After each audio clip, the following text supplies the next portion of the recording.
নমস্কার বন্ধুরা, কেমন আছেন সবাই? আশা করি সবাই খুব ভালো আছেন।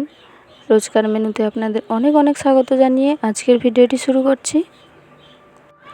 আজ একদম অন্যরকম একটি ভিডিও নিয়ে চলে এসেছি। মাত্র একটা নারকেল দিয়ে আমি কিভাবে ছাপ মিষ্টি বানাই, তাই ভিডিওটি স্কিপ না করে সম্পূর্ণ দেখুন।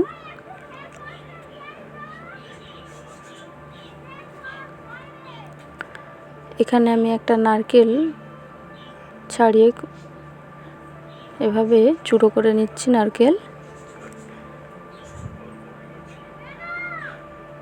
নারকেলগুলো আমি চূড়ো করে নিয়েছি। এরপর আমি এখানে শিলনোড়াতে বেটে নেব। আপনারা চাইলে মিক্সিতেও বেটে নিতে পারেন।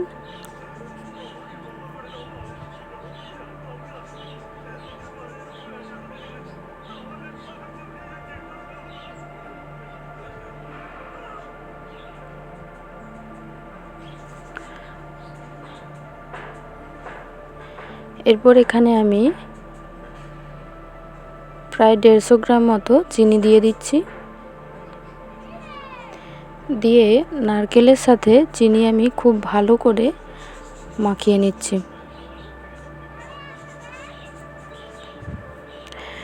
নারকেল এবং চিনি একসাথে মাখিয়ে আমি দেখুন 10 মিনিট রেখে দিয়েছিলাম। এরপর আমি এখানে কড়াই বসিয়ে দিয়েছি। মেখে রাখা নারকেল এবং চিনি একসাথে আমি কড়াই দিয়ে একদম মিডিয়াম আঁচে খুব ভালো করে এভাবে নেড়ে নেব। একদম মিডিয়াম আঁচে এটা এভাবে নেড়ে নিতে হবে এবং সব সময় প্রায় নাড়তে হবে, নইলে তলায় লেগে যেতে পারে।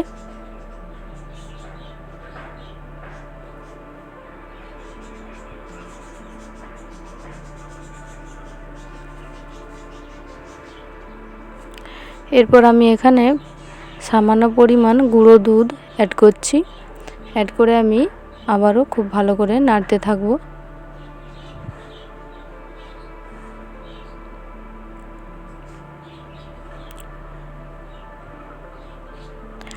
আপনারা চাইলে এখানে ছোটো এলাচ দিয়ে দিতে পারেন। আমার কাছে শেষ হয়ে গেছিলো তাই আমি দিলাম না। এতে বেশ একটা সুন্দর গন্ধ আসে মিষ্টির মধ্যে। দেখুন একদম কিন্তু চিনির যে রসটা বেরিয়েছিল সেটা একদম শুকিয়ে গেছে এবং একটা নারকেলের মধ্যে একটা টান টান ভাব এসে গেছে। এখনও কিছুটা বাকি আছে, তাই আমি আরও কিছুক্ষণ এভাবে নেড়ে নেব।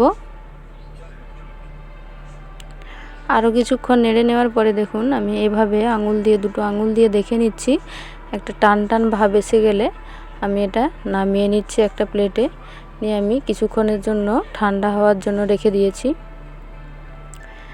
প্রায় ঠান্ডা হয়ে গেছে। এরপর আমি এবার এরকম একটা মিষ্টির তৈরির জন্য একটা ছাপ নিয়েছি। এগুলো মেলাতে বা আপনারা মার্কেটেও পেয়ে যাবেন এবং আপনারা ছাপটা নিলে একটু দেখে নেবেন।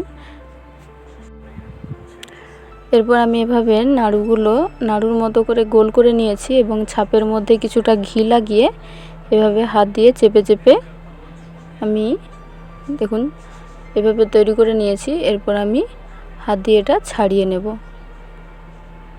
দেখুন সুন্দর বেশ ছাপ এসে গেছে। আমার ছাপটা আসলে খুব ডিপ নেই, তাই পরিষ্কার বোঝা যাচ্ছে না। এভাবে আমি এক এক করে সবগুলো বানিয়ে নিচ্ছি। দেখুন শুকনো হয়ে গেলে ছাপটা খুব ভালো বোঝা যায়। আপনারা অবশ্যই কিন্তু ছাপটা দেখে নেবেন।